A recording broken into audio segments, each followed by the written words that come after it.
warahmatullahi wabarakatuh. Perkenalkan, nama saya Dinda Aulia. Pada kesempatan kali ini saya akan menjelaskan refleksi diri terkait mata kuliah Sistem Informasi yang saya ampu pada semester 6 ini. Jadi saya akan menjelaskan tentang materi apa saja yang saya pahami dari pertemuan 1 sampai dengan pertemuan 7. Baik, yang pertama saya akan menjelaskan tentang Sistem Informasi Manajerial atau yang biasa disingkat dengan SIM, yaitu merupakan teknologi yang berfungsi mengolah data menjadi informasi yang akurat dan bernilai strategis untuk mendukung proses pengambilan keputusan dalam pemerintahan. SIM tidak hanya berperan sebagai alat teknis, tetapi juga sebagai instrumen penting dalam meningkatkan efisiensi, transparansi, dan akuntabilitas birokrasi. Dalam implementasinya, SIM memiliki komponen utama seperti data, informasi, pengguna, dan proses pengambilan keputusan yang saling terintegrasi. Contohnya, penerapannya dapat dilihat pada SIMda keuangan yang mampu meningkatkan kualitas pengelolaan keuangan daerah melalui sistem informasi yang terintegrasi ini. Meskipun demikian, penerapan SIM masih menghadapi tantangan seperti keterbatasan sumber daya manusia, biaya implementasi, dan serta risiko keamanan data. Baik, selanjutnya saya mempelajari tentang perkembangan e-government yang mendorong pemerintah untuk meningkatkan kualitas layanan digital melalui berbagai portal resmi. Kajian terhadap website pemerintah di Kalimantan Barat menunjukkan bahwa kualitas layanan digital dinilai dari aspek kualitas informasi, sistem layanan dan pengalaman pengguna, serta keterbukaan data. Nah, pada setiap portal memiliki keunggulan masing-masing, seperti BPS dalam kualitas data, Portal 1 Data dalam integrasi data, serta pemerintah Kota Pontianak dalam melayani publik. Namun, secara umum masih terdapat kelemahan berupa kurangnya integrasi sistem, keterbatasan keterbukaan data, dan layanan yang belum sempurna terintegrasi. Oleh karena itu, diperlukan peningkatan interoperabilitas dan penguatan ekosistem digital pemerintahan. Selanjutnya, materi konsep sistem dan sistem informasi.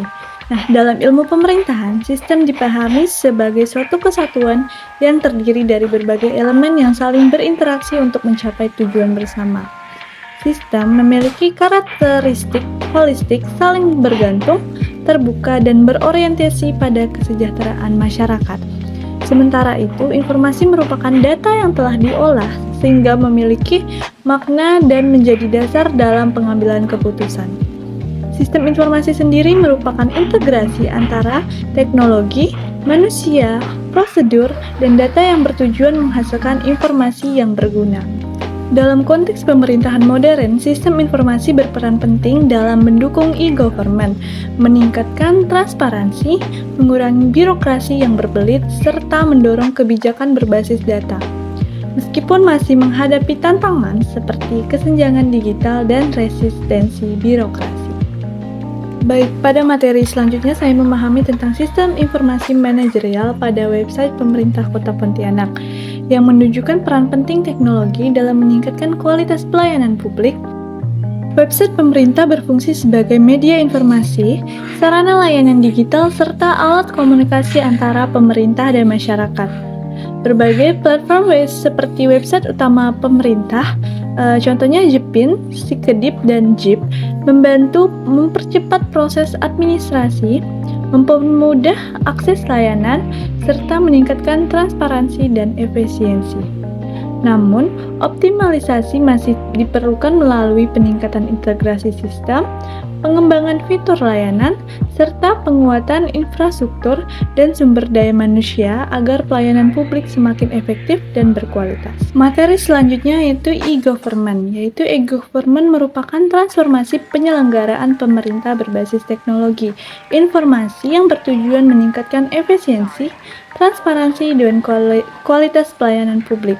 Dalam implementasinya, e-government didukung oleh sistem informasi manajemen pemerintahan sebagai fondasi dalam pengelolaan data dan integrasi sistem.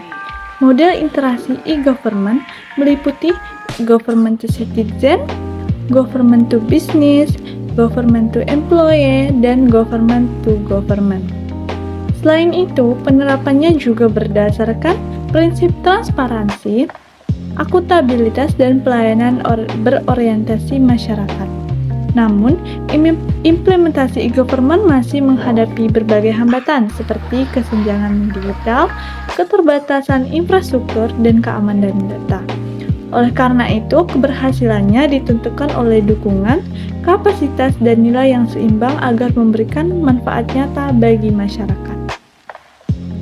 Materi selanjutnya ada teknologi informasi dalam pemerintahan, yang mana ini merupakan sistem digital untuk mendukung penyelenggaraan pemerintah yang lebih efektif, efisiensi, transparan, dan akuntabel. Melalui penerapan sistem seperti sistem informasi manajerial dan e-government, data administrasi diolah menjadi informasi strategis yang digunakan dalam pengambilan keputusan, perencanaan, serta evaluasi kebijakan publik. Teknologi informasi juga memungkinkan integrasi layanan publik secara digital, seperti portal pemerintah, sistem keuangan, kepegawaian, dan perizinan, sehingga mempermudah akses masyarakat terhadap layanan. Selain itu, penerapan teknologi ini mendorong terciptanya pemerintahan berbasis data, serta meningkatkan partisipasi masyarakat. Namun, dalam implementasinya masih terdapat tantangan seperti kesenjangan digital, keterbatasan infrastruktur, keamanan data, serta kesiapan sumber daya manusia. Sehingga diperlukannya strategi yang terintegrasi dan berkelanjutan agar teknologi informasi dapat dimanfaatkan secara optimal dalam mendukung tata kelola pemerintahan yang baik. Secara keseluruhan, materi 1 sampai dengan materi 6 menunjukkan bahwa penerapan teknologi informasi dalam pemerintahan, khususnya melalui sistem informasi manajerial dan e-government, memiliki peran strategis dalam meningkatkan kualitas tata kelola pemerintahan. Sistem informasi memungkinkan pengelolaan data menjadi informasi yang akurat dan mendukung pengambilan keputusan berbasis data, sekaligus dapat meningkatkan efisiensi, transparansi, dan akutabilitas pelayanan publik. Berbagai implementasi seperti sistem keuangan daerah, portal layanan digital, dan integrasi data antar instansi membuktikan bahwa digitalisasi mampu mempercepat proses administrasi serta mempermudah akses masyarakat terhadap layanan. Namun, masih terdapat berbagai tantangan seperti keterbatasan integrasi sistem, kesenjangan digital, keamanan data, serta kesiapan sumber daya manusia. Oleh karena itu, diperlukan penguatan infrastruktur, peningkatan kompetensi aparatur, serta integrasi sistem yang berkelanjutan agar teknologi informasi dapat dimanfaatkan secara optimal dalam mewujudkan pemerintahan yang efektif, efisien, dan berbasis digital. Baik, saya sendiri sebagai mahasiswa ilmu pemerintahan merasa bahwa mata kuliah sistem informasi ini sangat penting karena memberikan kesan yang sangat bermanfaat dan relevan dengan perkembangan pemerintahan di era digital saat ini. Melalui mata kuliah ini, saya tidak hanya memahami konsep dasar sistem informasi dan sistem informasi, tapi juga mengetahui bagaimana penerapannya dalam pemerintahan melalui sistem informasi manajerial dan e-government. Materi yang disampaikan membantu membuka wawasan saya mengenai pentingnya teknologi informasi dalam meningkatkan efisiensi, transparansi, serta kualitas pelayanan publik. Selain itu, pembelajaran dalam mata kuliah ini juga melatih saya untuk berpikir kritis dan memahami keterkaitan antara teori dan praktik di lapangan. Selain itu, saya juga mengucapkan terima kasih kepada dosen pengampu mata kuliah Sistem Informasi yang telah membimbing dan memberikan ilmu dengan baik, serta kepada teman-teman sekelas yang telah berkontribusi dalam proses pembelajaran melalui diskusi dan kerjasamanya.